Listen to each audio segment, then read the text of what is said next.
This episode is sponsored by The Path, the coach-guided membership designed to help you make alcohol small and irrelevant in your life by removing your true desire to grab that next drink.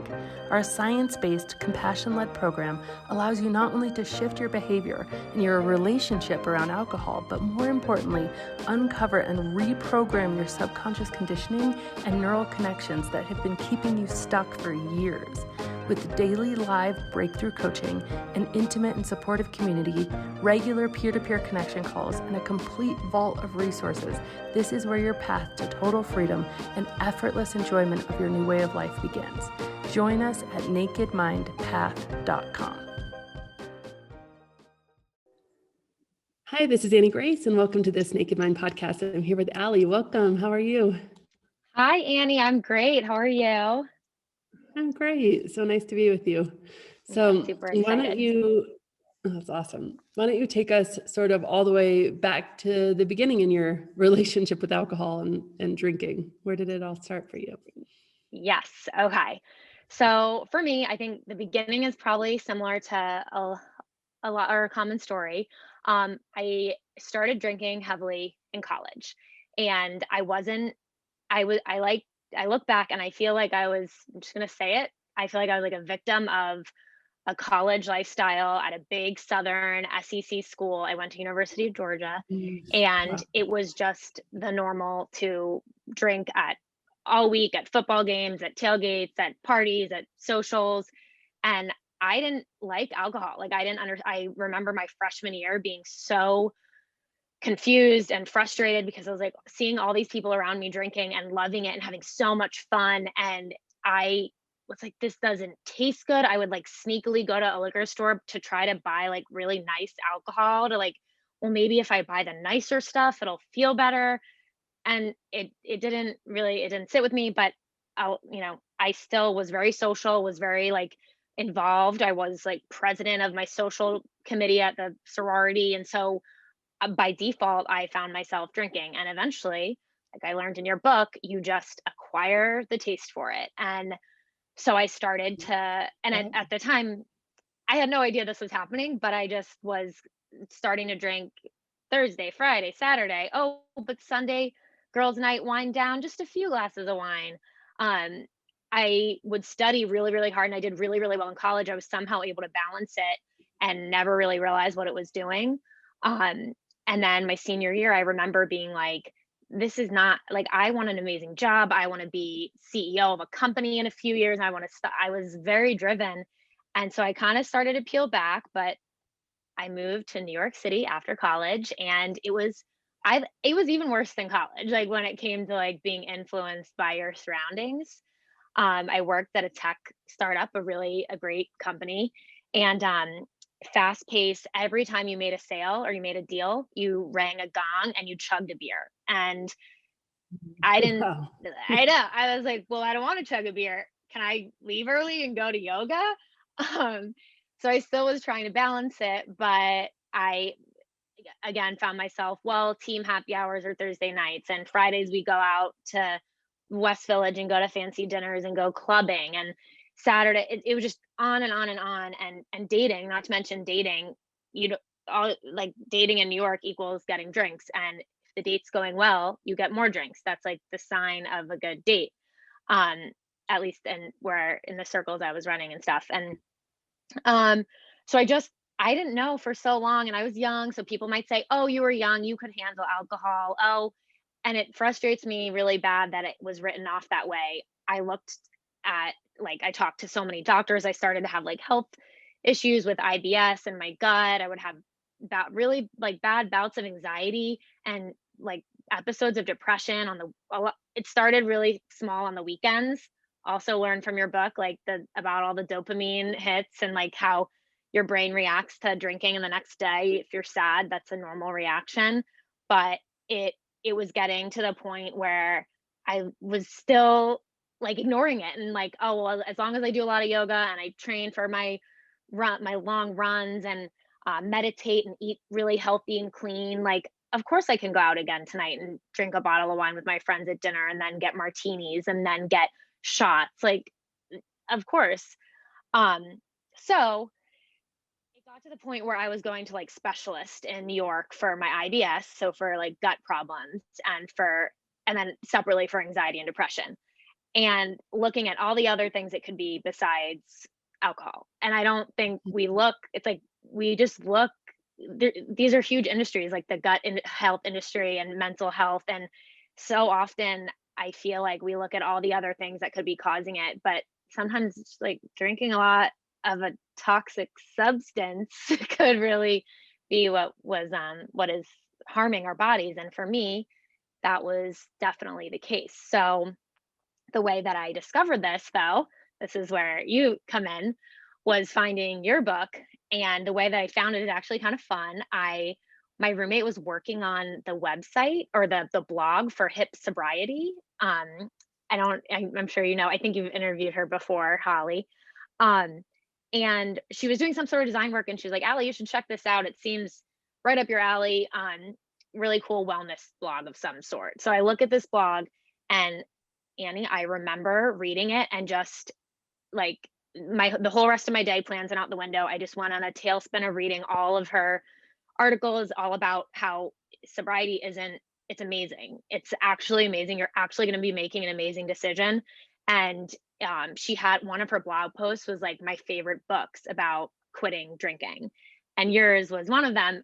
I ordered it on Amazon right away and I went back to reading, and I just want to read this one thing that like really stuck with me, and I wrote it down. I wrote so many things down from your book too, but this is the one that got me there. So, discovering you can't tolerate a toxic, carcinogenic poison isn't a consequence, it's a privilege. It's your body talking to you loud and clear. And quitting drinking is a proud choice. Um, and I just like, yeah, I like even take a deep breath thinking about it because I remember reading that and reading, you know, don't believe what people tell you, like you're going to have more energy, your skin's going to be better, you're going to have better conversations, more money, like more clarity when making decisions, like and I was like, how who wouldn't want this? Like why would I not try this at least for a little bit? um and then when I read, so then a few days later, it was all a very fast process. And I don't want to, I don't know, I feel like sometimes my story doesn't sound that bad. Like I was young, I was never, I don't know if I was ever to the no, but I was addicted. Like I drank most nights of the week. If I wasn't out, it was wine at home with my roommate, and we would, pretend that wasn't really drinking, but it was like um and I would think about it all the time. This is also, sorry to sidetrack, but I do want listeners to realize like I just because I wasn't quote an alcoholic or ever like um labeled one, I read a definition in your book, I think too, like if it's consumed, if you're thinking about it when you wake up, if you're like, oh, I shouldn't drink tonight. How am I gonna not drink? I need to go to that fitness class to prevent myself from drinking. Like that's a problem because you're wasting your energy and your time and your creative mind space thinking about a substance. So I do feel like I did have a problem. I feel like a lot of it's this muddy water of like I know I didn't go to rehab, but I really feel like I'm not shy or what's the word, like scared to admit, like, yeah, it had control of my mind and definitely had control of my body and my mental health. So really was a breath of fresh air to read your book and to learn the like very clear science behind what it's doing to me, and then taking a break and feeling just so relieved and strong about doing so and not like it was a burden or a challenge even at the time. The story goes on though. So for several months it was great, and I kicked it. Um I was traveling. I went to Costa Rica for a month. Like after I read, it was a few weeks after I read your book. I would always go in the winter somewhere warm. I hated the winters in New York. So go somewhere warm, and I realized, oh my gosh, it's easier here too. Like people aren't things aren't centered around drinking. I surf a lot. I do a ton of yoga. I work really hard. I love my job. Like I run sales for a corporate wellness company. That's amazing. So I love being able to put more energy into my job, my surfing, and I was able to do that so much more in Costa Rica. Um, because I didn't have these influences of just every night drinking because there's nothing else to do in the social world, or at least that's what it was for me, like, in New York.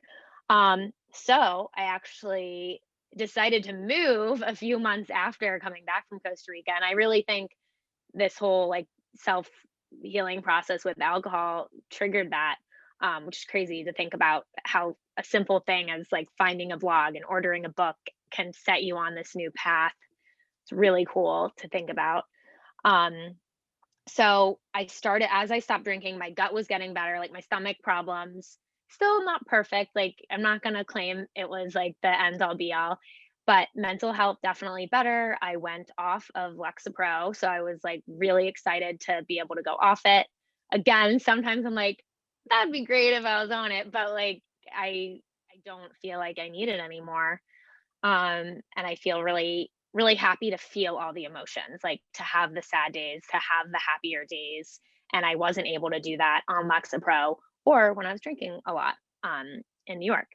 So flash forward, here I am now, and I realized that a lot of what triggered me was my environment. Like I'm doing better, like I live in Southern California now. Um, and I don't know if this is taboo to say, I'm excited to talk to you about this, but I don't I've been I can't say I've been like quote unquote completely sober since I read your book 2 years ago, but I can count on, one hand how many times I've had a drink in the past 3 months, or I had some wine at Thanksgiving because we had this really fancy chef cook us this amazing meal, and I was like, "I'm gonna have a glass of wine," and my sister's wedding, I remember I had a glass of champagne and I got a little tipsy, and that was it. But 5 years ago, if it was my sister's wedding, I would have been like looking so forward to the open bar and thinking about all the top shelf liquor and um excited to just like party, but I didn't need it and I still had a wonderful time. Um but yeah, so I do have this relationship with it where I do have it once in a while. Another interesting thing I wonder you'll ask me about, but I do realize though, if you let it go a little bit too far, if you do have a few glasses within a month even, which is insane, then you do start to crave it again and you do start to think about that next time you're gonna have it. And like, no, thank you. I don't want to deal with that. So I really do try to keep it really, really sparse, but it is hard. So now where I'm at is my family and friends, my closest relationships, most people around me drink a lot. And not like it doesn't affect their like they're amazing, fun, wonderful people, but it does I do feel like it's a challenge to not enjoy that fancy glass of wine that my a sibling brought to the dinner table that he researched or something, and I just feel like I miss this connectivity with them, and I wish there was a way to reverse it and for me to show people that are also dealing like everyone has their issues or different things they're dealing with, whether they want to gain or lose weight, um, or be more fit or fix their mental health problems.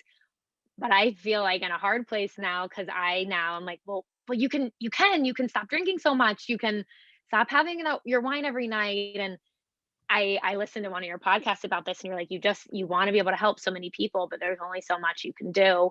So I do hope that someone listening will be affected, but it is an interesting spot to be in all of a sudden, being really happy with my own like body and mental health, but and feeling like I'm on continuing to have better health the more years I go without drinking, but also just feeling like a sadness sometimes for not being able to impact those around me. Um, so so yeah, I hope I didn't leave anything out. What gaps did I leave out? No, that was awesome. That's great.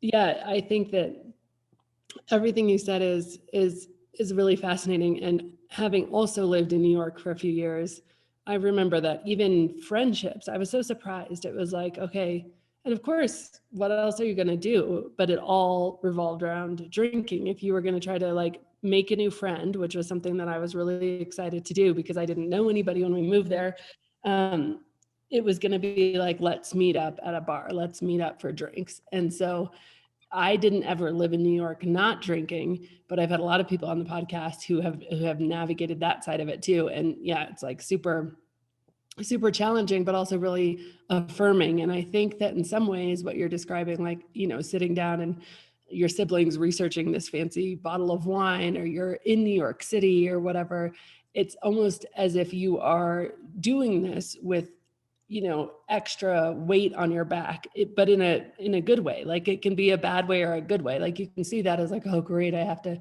be in this situation and do it. I've even had people tell me, well, it's so easy for you. You just live in Colorado and probably it's like, different. And I think it can be a challenge no matter where you are. But I also think that if you are constantly carrying around weight, like, imagine that you're running every day, but you're doing it with ankle weights or something. Like, you are Hmm. becoming stronger. You are actually like creating skills and abilities that you wouldn't otherwise have if you didn't have to navigate all of these heavy drinkers in your life and all of this social situation. So anyway, I just wanted to share that. Wait, that's really, yeah, that's really helpful to think of it that way because it does feel like a weight sometimes, and I feel scared, like, will I meet someone? I'm 31, and I've been in some great relationships, and but I am nervous. Like, will I eventually find someone that I have similar views on with drinking? Like, it is hard to date without drinking at all. I mean, I don't mind it, but and then something just to go back to the friend thing too. I do remember in New York going out to nice dinners, and even it was so amazing. Even when I was starting to do this, there was like this revival and these like mocktails on menus, and I would order just like a club soda with lime and a little bit of simple syrup or something. But I had friends that would be like, "Allie, you're seriously not going to drink with us, or are you really not going to have a glass of wine? Like, come on, you're not going to celebrate?" Like, it was so mean and it hurt, and I did lose some friendships over it, but, like, you've said this in your book too, like, you realize that there are some friendships that are based around drinking, and it's really sad, but then you'll eventually build up the ones that aren't, and, another really cool thing, 2 of my closest friends in New York, when I stopped drinking, I realized they didn't drink that much either, and I was the one. Like, one of them is this amazing, meditation teacher, one, they're they're both really into wellness and fitness, and they work out, and they're exuberant and in shape, and when I stopped drinking, they're like, "Oh, yeah, we don't need a drink," or, "Oh, we can just have one," like, and I was like, "Oh my god, all this time, you guys, why didn't you tell me? I'm the one here, like, pushing drinks on people," and so that was kinda cool 'cause to this day, they're 2 of my best friends, and I was kind of, like, living this delusion that everyone in my world drank a lot, um, but yeah. Yeah, that's that's so interesting. I had the same experience with certain friends too, who, yeah, I just imagined that everybody was like me, and it wasn't always true. Some people were way more so, of course, and then those friendships, like you said, kind of fell by the wayside a bit. But it really did depend because, I'm still can be friends with some very heavy drinkers. It's just it sort of depends what their comfort level with their own drinking is. That is generally what it comes down to. Like, if people are really uncomfortable with their own drinking, then being around somebody who's not drinking just holds up a mirror to that pain they're already experiencing inside, or that internal kind of dialogue that they're experiencing that is saying, hey, maybe you shouldn't be doing as much of this, or hey, maybe this is getting to be a problem. And then if you spend time with someone who's not drinking, that dialogue kind of ramps up. And I've found they kind of self-select out of the friendship because it's very hard for them to be relaxed or calm or peaceful if I'm, my just presence is amping up that dialogue. But I also think that if people are, drinking a lot and very comfortable in their drinking, then that actually isn't an issue. Like, and I guess, maybe it's delusional, and like you say, it's frustrating to see that somebody might be having health problems or some other stuff, and you're like, well, there is this one thing that you're putting in your body that I know you don't want to hear about. But equally, I've just learned to be an example more than anything. And I think that that's true in all of your situations that you're talking about. Is like, the longer you are showing up and showing what it's like to, just barely drink or not drink at all, and this different lifestyle, this different approach to things, people notice that, and they notice so much more with like your presence and your personality and just having fun anyway than they do even with lecturing. I like to say that nobody takes advice they don't ask for, and they usually don't take advice they do ask for, but they certainly, people aren't going around taking, unwanted, unsolicited, yeah, tell me what to do. Mm-hmm. Nobody's saying what to do. So anyway, I think that just being you is really powerful. It's awesome.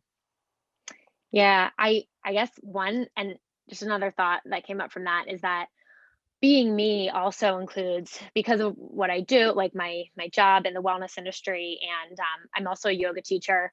So I am see me like people see me as this like person who's just super quote unquote healthy.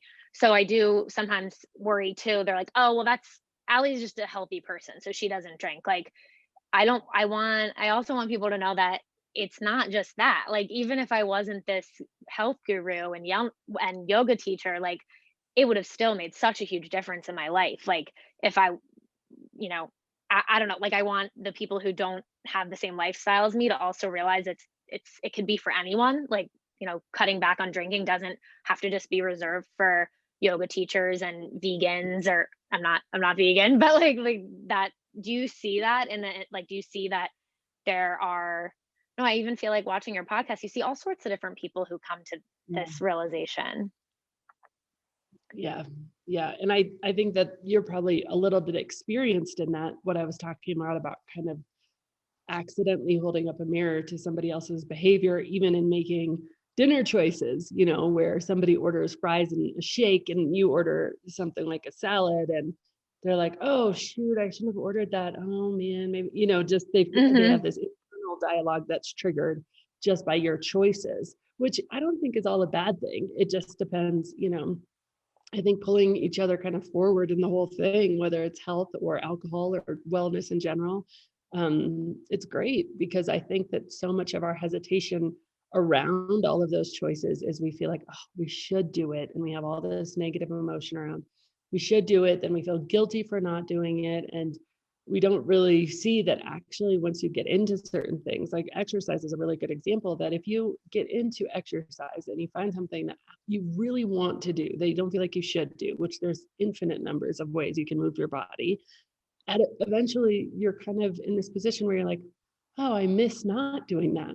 Oh, I really like to do that. Well, my day doesn't feel right if I do that. And then you Mhm. sort of become that person. But I'm a firm believer that it has to stem from this place. And same with alcohol. I mean, the book, This Naked Mind, of course, and everything else that we do as an organization stems from this foundation of positive emotion. Like you need to take away all the negative emotion around drinking and then inject some like hope and possibility and curiosity, which I would all consider positive emotions, to say, hey, what is this going to be like? Like maybe it will be great, And then I think, of course, Holly, from Tempest and Hip Sobriety, like, she and I are very close still, and she just does a phenomenal job at that. Just, like you read the quote, just injecting this idea of, no, this is a proud choice. This isn't a sacrifice. This is actually something I'm choosing and I want to choose. And Yeah. I think that the more we can do that as a society, the more we can move from this like sad addiction I don't get to because I overdid it conversation, to this like, hey, wait a second, like maybe life's better over here wellness conversation. When we're talking about alcohol, I just think we'll elevate the whole conversation, which would be very cool.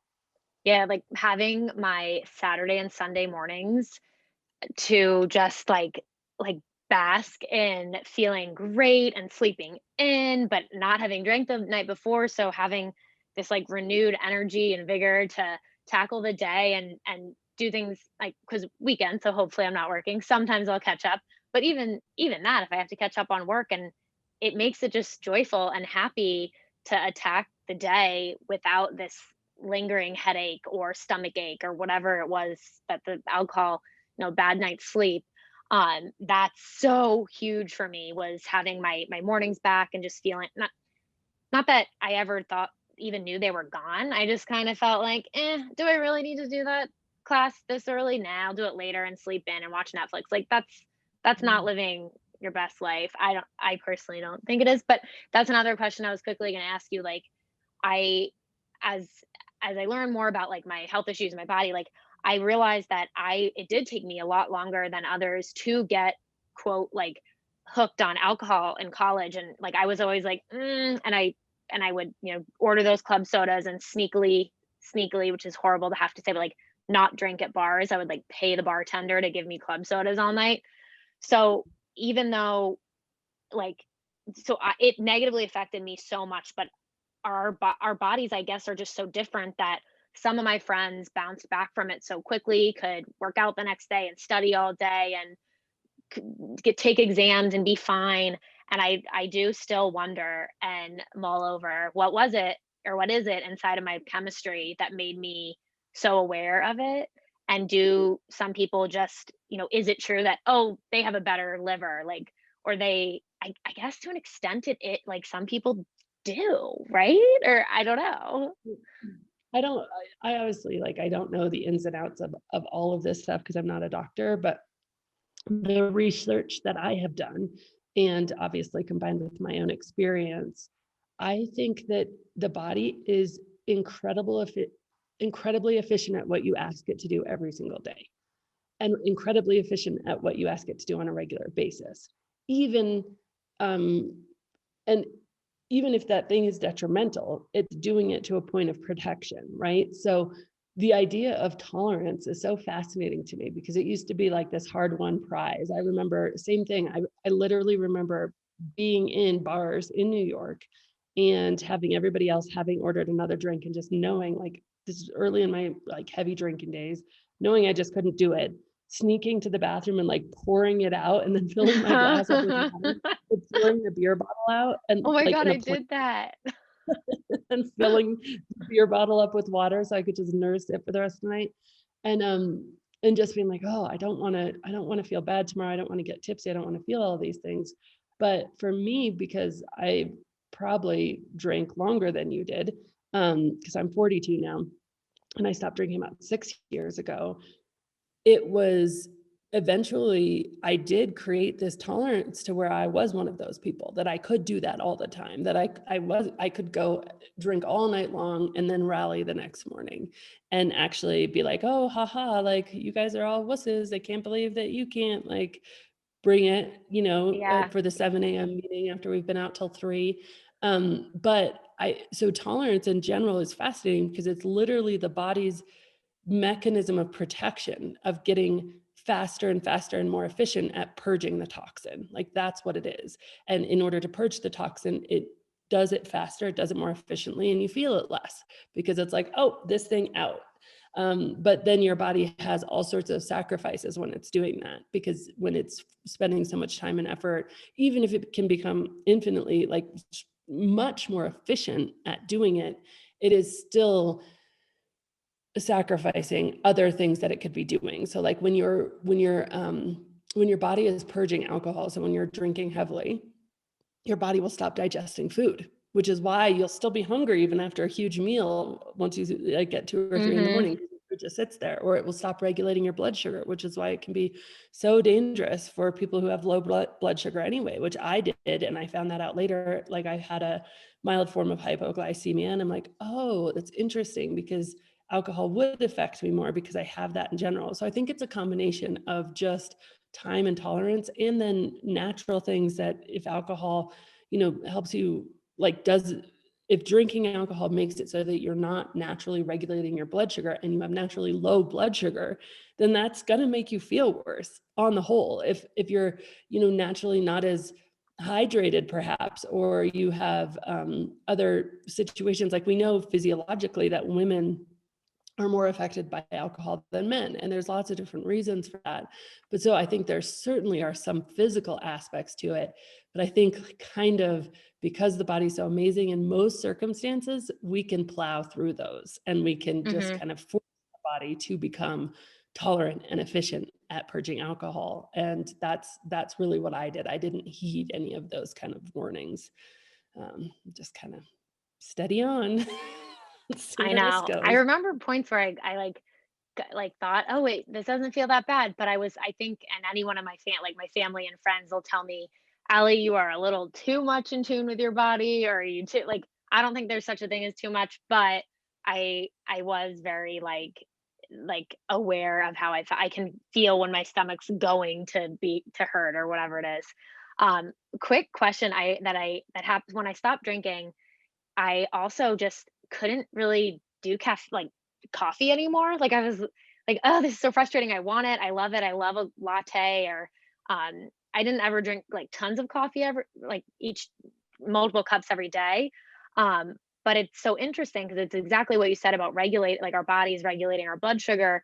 It's like as soon as I removed alcohol and I was like also not eating too much sugar, the coffee, I just didn't need the coffee to feel better, to feel energized in the morning, and then at night I would have, now I sleep like a baby because I don't do caffeine.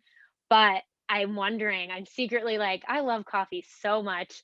I want my body to be able to get back on track with that and regulate that. So that's the current experiment, is like, can I drink coffee again? Because that's like my treat.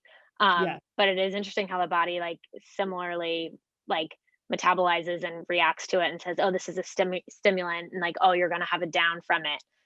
Yeah. Really minor compared to alcohol, but do you see that a lot with people who quit, or like, Yeah, does it ever come up?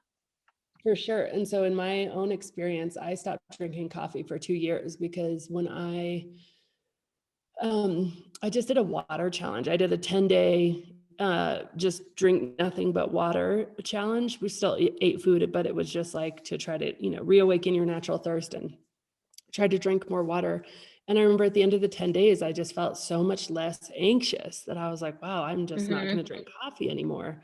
And then I did add it back in probably 6 months ago, like a little bit here and there, like maybe a cup a day instead of like a, morning, afternoon, Yeah. mid-afternoon coffee.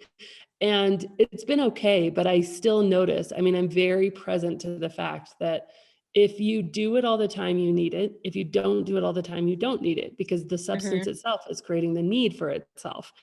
And so that initial upper is replaced by a lower downer, and then you just are on this cycle again. And so, but we did try, it was so funny because we tried, my husband and I did it together, and we tried all sorts of other things as treats. Like we do tea chino, which is like tea coffee that doesn't actually have, which is really good, by the way. It tastes Yeah, great. yeah. Or, decaf and all of these things. And we'd make it religiously in the mornings, just like we did coffee for like the first 2 weeks. And then we'd Mhm. forget one morning and it would be like, oh, we didn't do that this morning. And then we'd make it again. And then we forget like a few days later. And it was funny because with coffee, you do not forget. And that for me was like, oh no, there's something different here. There's something Mhm. that's not a habit, not just like something warm, not just, something enjoyable. There's something different because we never once in like the 6, 7, 8 years we had been married at that time, never forgot to make coffee. But as soon as was something else in the coffee pot, we started forgetting, and we'd forget like for days, weeks at a time. And we'd be like, oh yeah, we should make some. That would be fun. And I was like, no, there's actually something that is creating a different response in my brain that is an addiction.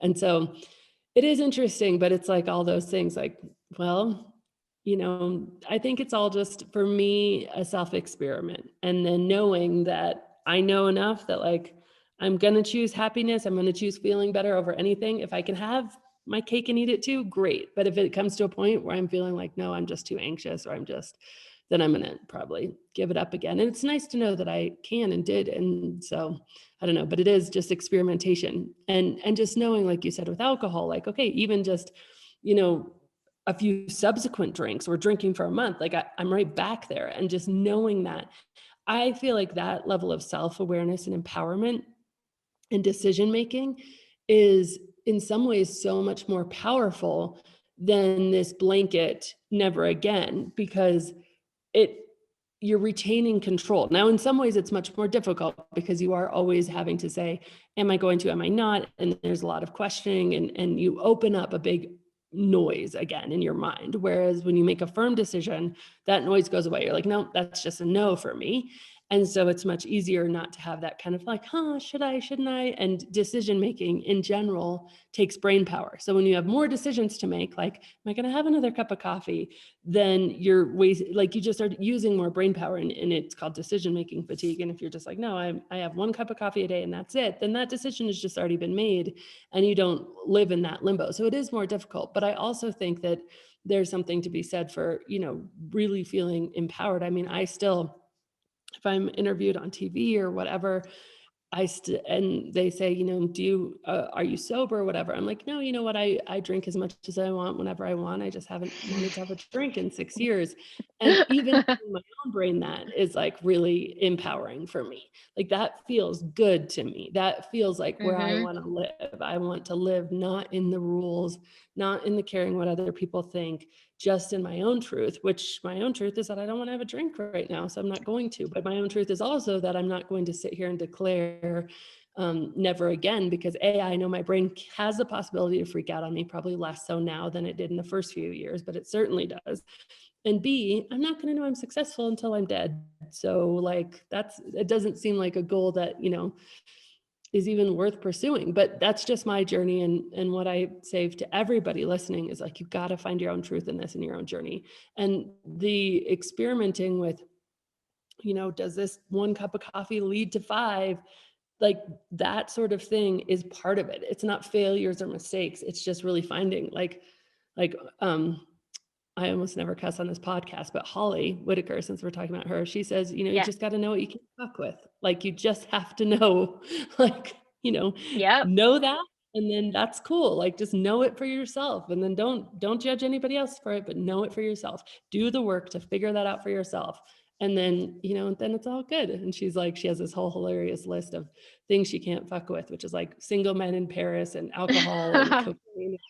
I don't know, all this stuff, but I'm like, that's so great. Like, but she's like, but then there's things I can, which is like coffee and like, gummy candies. Like they might be a little dangerous, but I can do it. And I'm in it, sort of thing. And I like that approach. I think it's really cute.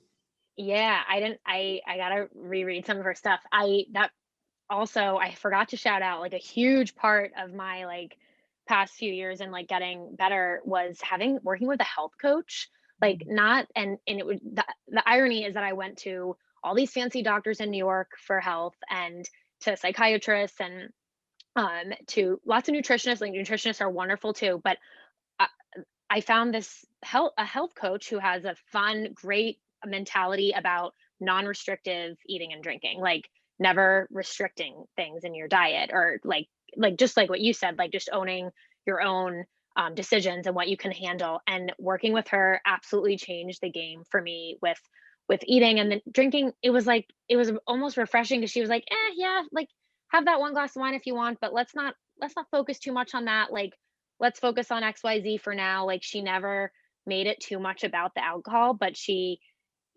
like it was a very broad. It was like alcohol, coffee, your sugar intake, your greasy food, whatever it was. And it was like, no, if you say no, you can never have this again. Or I was freaked out if I was like celiac or gluten, if I couldn't have gluten. I got better once I realized I can have it once in a while and it hurts my stomach a little and the next day it'll have a little pain in my stomach. Sometimes a giant cookie from an amazing bakery is worth it. And like so just like Holly said, like it's worth that, like I can mess with the cookie. And that really was huge. So I always tell people, I'm like, work with a health coach. Like you don't need to spend thousands of dollars on tests and all this. Like first just try to like wrap your head around how you feel about your drinking and your eating and what it's doing to you emotionally, because that's really where we should start. And we start with all sorts of expensive crazy testing and anyway. Okay, I get really impassioned about that side of it. I had a very similar journey. I did a bunch of testing and I came up for gluten and dairy and I took years off of them. And there was almost a rebound effect because I'd keep trying to sneak it and like have a little bit. And it was like this weird thing in my mind. And then if it didn't hurt my stomach, then it was more. And if it did hurt my stomach, then it was like sad and bummed out. And it was a very similar cycle. And then eventually, I think 2 things happened. One, I just took long enough away from it where I really did allow my gut to heal a lot. But then another thing was that I went through just a process of like, okay, I'm going to consciously decide on certain things instead of just kind of like, okay, cookie, no conscious decision, no conscious thought, just like, there it is. It's just some bread. I'm just going to have it. I'm going to be like, no, I'm going to actually choose this and know that I'm going to suffer, or maybe not, but I'm going to choose it. And that was a big turning point for me too, of just saying like, things are not black and white. I mean, we can make them as black and white as we want to for ourselves if that helps us and serves us, but I have not found that to be particularly helpful for me, like that things are just 100% black and white. And in the alcohol conversation, I think it's really fascinating because we don't treat almost anything else as black and white. We celebrate less in almost every other conversation, but in the traditional sobriety conversation, we don't celebrate less, we celebrate none. And I think that that can be a real hindrance to people wanting to come into the conversation, because if none is the goal and you're not ready for a none goal, then you're not even going to start. And so I think that, the celebration of less, and, I guess it's traditionally called like harm reduction and knowledge and understanding. I am such an advocate that no matter what you do, no matter what you put in your body, I think you just owe it to yourself to know as much about alcohol as you do about the Advil you're taking, just know about the side effects, know about what it really is doing and saying, and then make your decision, but just give yourself some knowledge. But I think we prevent ourselves from that knowledge because of the dynamic of the conversation is so black and white, sobriety or relapse. And I think it's unfortunate, and hopefully it will change. Yeah, and last thing that I just have to note, because it's been on my mind so much, and then we can kind of wrap probably, but um is that even coming on this podcast, I was scared. Like I was like, you know what, this is kind of scary. Like I don't want friends or family to listen to this and be like, oh my God, like Allie had a problem with alcohol. Was Allie an alcohol? It's like, no, like I no, like I came to, or I don't want to just shout out no, but like like I said earlier, like I did struggle with like the thinking and how much I should drink, when should I drink, and I finally feel free from that. But it shouldn't be so taboo. Like I should be able to talk about my journey with drinking too much and how it affected my body, and then not feel like forever I'm branded with this like label. Because that's still kind of what it feels like, and I have to shake it off and realize that that is what society has conditioned us to believe, but it's not it's not true. I don't know. That was a huge thing when you're in your book, and Alan Carr, and um every the discussion around like the alcoholic or not the alcoholic. Anyway, so Yeah, I more, love I'm that. sure I you mean, it have a just, lot. I don't think the term or the label serves us at all. And I think as soon as we can start to look at this entire conversation from a wellness perspective, um, because the truth is, there isn't even really a clinical definition for the term alcoholic, but the CDC does define dependence on alcohol. And it is that only 10% of excessive drinkers are clinically dependent on alcohol, according to the Center for Disease Control. And so if you think of that, excessive drinkers and then only 10%, it's a really small fraction. And so we're not talking about this physical thing in most cases. We're talking about a mental and emotional conversation, because we know the physical part goes away within just days. And that mental and emotional conversation, it isn't that there's like something wrong with your chemistry, or you're part of this one small minority that somehow is screwed. It's really just an everybody conversation. And so I think we'll just, and look, it is an everybody conversation, because the huge majority of Americans and most Western cultures, and even a lot of Eastern cultures now, drink excessively. Like there isn't even a question about that. So anyway, I think that the more people who are just like, yeah, no, I just want to, it's a proud choice, I feel better about it, and yeah, I'm not going to take on any label. You can do that in your own head if you want to, but that's not me. I think the faster the whole thing can change, which is really exciting. Yeah. Sweet. Well, Allie, let me ask you the question that I always ask at the end, which is, if you were going to go back in time to Allie and talk to her about what life is like now, what would you say? What life is like without drinking so much. Yeah. Oh my gosh, it is. The word that comes to my head is just like alive and energized. Like and feeling like, yes, yeah. So I would tell her, like, if you want to get to that point where you just feel so much more alive and impassioned and energized about what you're doing, whether it is a good thing or a stressful situation, like, just don't get too hooked on that alcohol when you're living your fancy life in New York City, or you know, I do wish that I knew that, and I wish my like pipe dream goal, like a long-term goal, is to somehow impact people right away, like when they start to become of drinking age, like in college or later in high school, and to be that voice of reason that should doesn't teach like total no don't drink, but really helps them realize what it could be like. So I like to go back and think about that and how I eventually will do that. That's so awesome. I love that so much. Well, thank you so much. It's been so fun. I really enjoyed the conversation. Yeah, me too. I've been looking forward to this for so long, so it's a pleasure, and I just all the more I'm so excited to share with my friends, because I've gotten a lot of people to read your book, friends, family. This is going to help even more. So awesome. Well, thanks, Allie. Thank you. Hi, it's Annie Grace. I wanted to interrupt this podcast, I guess the end of this podcast, to say that if you're totally serious about actually and truly and forevermore transforming a relationship with alcohol, really leaving it behind in the rearview mirror for once and forever, and changing your psychology about it, we have a program called The Path that I've created specifically for you. Now, it's not for you if you're still dabbling or trying to figure out where you want to be, or maybe even if you still want to moderate. All those things are fine. That's great.